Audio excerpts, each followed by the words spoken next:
When Robert discovered the tiny kittens tucked away in the corner of the old barn, he felt a quiet kind of joy, the kind that only someone deeply connected to the rhythms of nature could truly understand.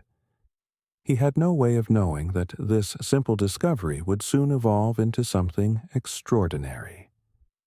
Robert was a man of few words, with weathered hands hardened by years of labor and the cold of rural winters. He had inherited a large piece of land in southern Russia, nestled at the foot of snow-covered mountain peaks that stayed white almost year-round. Between seasonal farming and stacking wood in careful preparation for brutal winters, Robert lived alone, but never felt lonely. His favorite place was the front porch, where he would sit with a steaming cup of strong black tea, gazing out toward the icy breath of the mountains and watching the occasional wild animal that wandered onto his land in search of warmth and safety. One particularly frigid morning, Robert realized his leather work gloves were missing. He remembered using them last in the barn, so he headed there to look. Digging through dusty boxes and shifting rusty tools, he eventually moved a bundle of dried hay and froze. There were his gloves, nearly buried, but that wasn't what caught his attention. Nestled behind the straw, huddled together in a tight, unmoving ball, were several small gray-furred creatures. Kittens, or at least they looked like kittens at first glance. Their thick coats shimmered slightly, their bodies solid and compact. Their eyes, barely open, locked onto Robert with an unnerving alertness. When he stepped closer, they didn't run. Instead, they emitted low, raspy sounds, strange for such young animals. Their bodies stiffened, their tiny eyes tracking him with an unsettling intensity. Robert stepped back. Something about these kittens wasn't right. He had seen countless barn kittens over the years, usually from feral cats that roamed the fields. But these ones were different. Their fur was denser, their posture more defensive. There was something wild in their gaze, something that didn't belong to any house cat. Intrigued, Robert stayed still, kneeling in the cold straw, trying to make sense of what he was seeing. The kittens eventually burrowed deeper into the hay, as if seeking safety from the unknown. But the unease in Robert's chest grew heavier. There was no mother cat nearby. No tracks, no scent, nothing. "Where did you little ones come from?" he whispered, more to himself than to them. He considered that someone might have abandoned them in the barn, hoping they'd survive the brutal cold. Or perhaps their mother had been a wild creature forced to flee. But as he studied them more, he began to suspect these were no ordinary kittens. Robert tried placing small pieces of fresh meat near the hay, hoping hunger would draw them out. But they only sniffed the food warily or ignored it altogether. Were they too young for solid food, or were they simply not like any feline he had ever encountered? What unsettled him most was their behavior. They didn't play, didn't meow in that curious, kitten-like way. Their movements were cautious, purposeful, silent. Every motion suggested an awareness far beyond their size or age. Feeding them by hand was impossible. They growled softly or retreated deeper into their nest. Finally, Robert knew he had to take action. Pulling on a thick pair of work gloves, the same kind he used to handle barbed wire, he slowly crouched down, speaking in a calm, steady voice. "Easy now, little ones," he murmured. "I'm not here to hurt you." One by one, he gently lifted them from the hay, placing them into an old wicker basket lined with a soft blanket. They hissed and mewled in protest, but made no attempt to claw him, and he handled each with the care of someone used to earning trust the hard way. Back inside his cabin, Robert cleared a warm corner of the bathroom. the coziest, quietest room in the house. He arranged boxes, towels, and old cloth into a makeshift den, hoping to ease their fear. Despite his efforts, the strange little creatures remained tense and watchful, their wild eyes never leaving him. And deep down, Robert couldn't shake the feeling that he hadn't rescued them, but rather stumbled into something much larger than he yet understood. Robert left the lid of the basket half open and quietly stepped away, giving the kittens the freedom to emerge when they felt ready.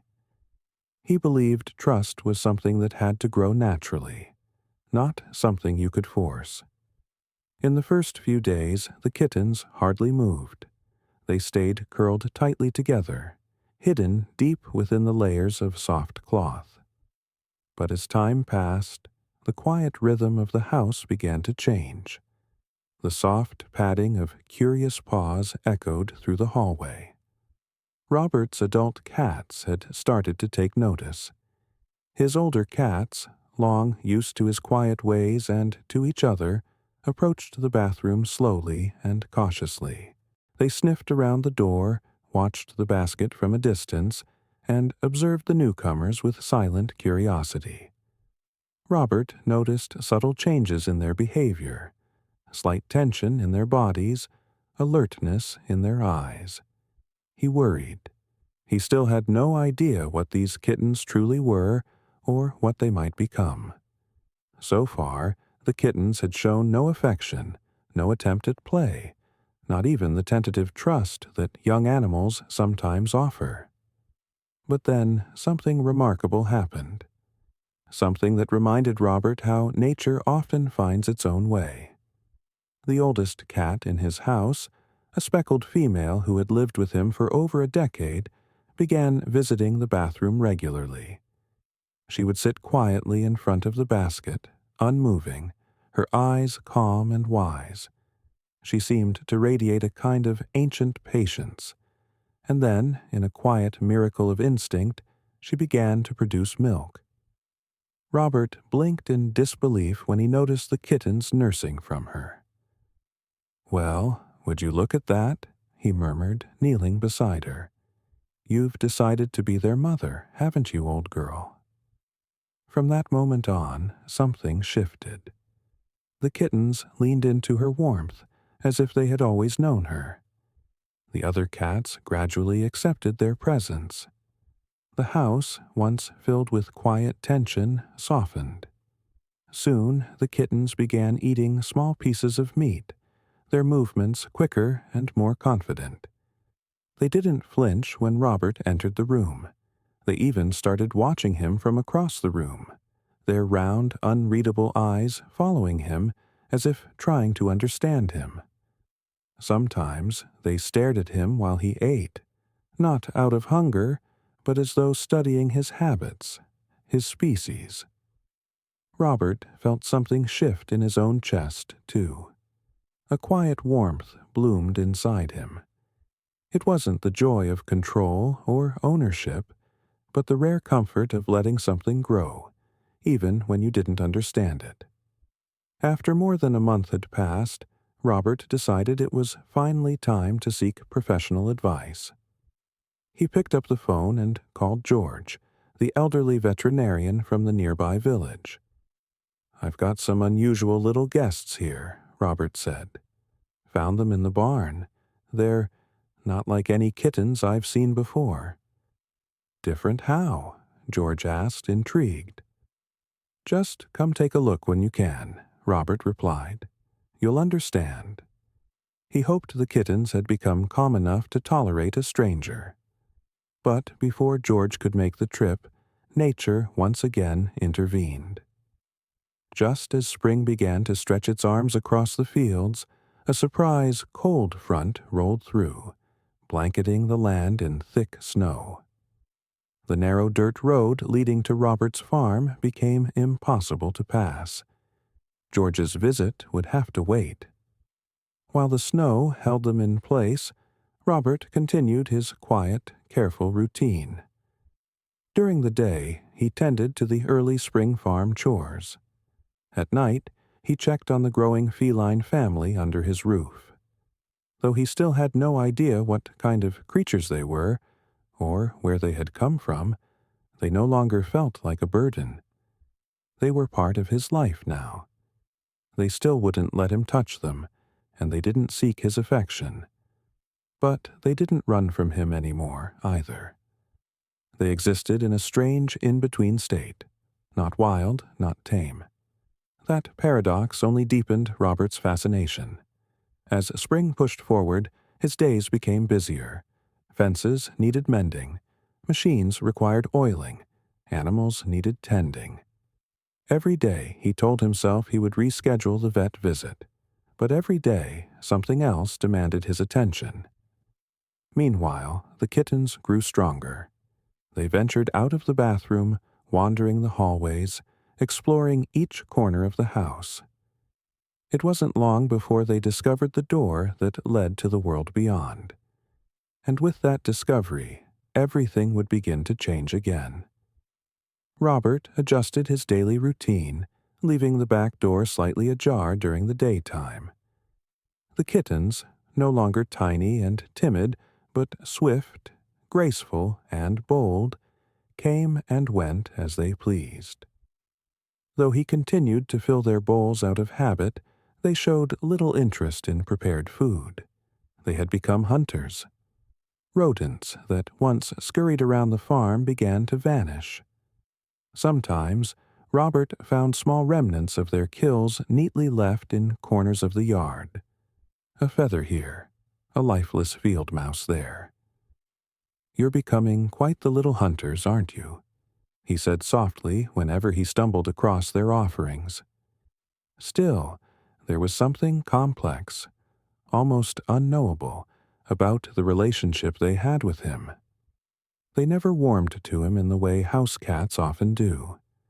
They didn't curl up in his lap, didn't follow him from room to room, and never meowed at his feet for attention. They tolerated his presence, but didn't seem to seek it. At times, Robert felt more like a quiet observer than a participant in their lives. Yet, he understood. Not every creature expresses companionship the same way. Some remain distant, even silent, but still offer a presence that fills a space, like a flame burning on the edge of vision. These particular cats brought something unusual to his world, a kind of mysterious pulsing energy that made the farm feel more alive than ever before. The barn became their chosen sanctuary, especially on cold nights. They nestled into the dark between hay bales, slipping out only at dawn. On days when visitors or delivery trucks came, they would vanish completely, leaving no trace, as if the wind itself had swept them away. Robert learned to accept this, to help them feel more at home. Even if home meant the shadows, he made quiet changes to his land. He placed large, flat stones across the fields and dragged old, hollow tree stumps to distant corners. Each structure offered shelter, a hiding spot, or a place to perch and observe the world. It was his way of saying, "You belong here, even if you never come close." Seasons passed. The kittens had long since become adults, their movements confident and sure. They moved across the land with the grace of creatures who had never known cages or collars. They leapt over rocks with ease, balanced along barn beams like dancers. But one cool spring evening, a new situation forced Robert to call for help. Not for them, but for one of his dairy goats who had grown sick. He phoned George, the old village veterinarian. George arrived quickly, examined the goat, and gave his diagnosis with a smile. "Just a minor infection, Robert. A few days of antibiotics and she'll be right as rain." Relieved, Robert walked him to the gate. As they neared the fence, George turned to him with a curious expression. "So, those kittens you told me about, they still around?" Robert gave a sheepish smile and nodded toward the barn. They usually settle in there by this time of day. If you want to try your luck, we can check." "I'd love to finally meet these mysterious lodgers of yours," George said. Together, they walked toward the barn. But the moment George stepped inside, the cats melted into the shadows. They disappeared so quickly and silently, it was as if they had never been there at all. Then, a flicker of movement. One cat had stayed behind, her pale eyes glowing faintly from a dark corner. George crouched, staring in silence for a long moment. Then, almost reverently, he whispered, "Robert, do you know what you've been living with?" Robert looked puzzled. "What do you mean? They're just stray barn cats, right?" George slowly shook his head, eyes still fixed on the hidden feline. "Palace cats," he said softly. The words weighted with wonder. "Palace's cats, to be exact. Wild cats, extremely rare. Native to the nearby mountains, but they're practically ghosts out there. Most people live their entire lives in these parts without ever seeing one." He turned to Robert, his voice low with disbelief. "You didn't just find them. You raised an entire family of them without even realizing what they were." Robert stood still, letting the truth unfold in his mind. Suddenly, it all made sense. The sharp, intelligent eyes, the strange vocalizations, the fierce independence, the refusal to be touched. They had never been strays. They were wild, truly wild. "So," he asked quietly, "they're not supposed to be living here with me?" George's expression softened. "Not as pets," he confirmed, "but what you've done here is nothing short of incredible. They're healthy, strong, alive." Robert looked back toward the barn, but the cat had already vanished. Only the silence remained, thick, sacred, and full of meaning. And for the first time, he understood. They hadn't come to him for food or comfort. They had come to survive. And somehow, he had become part of their wild world. Not as a master, not as an owner, but simply as a witness.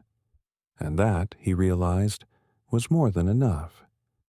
"That alone is a small miracle," George said quietly, still in awe. "Most people wouldn't have made it past the first week with animals like these. They're nearly impossible to care for in captivity."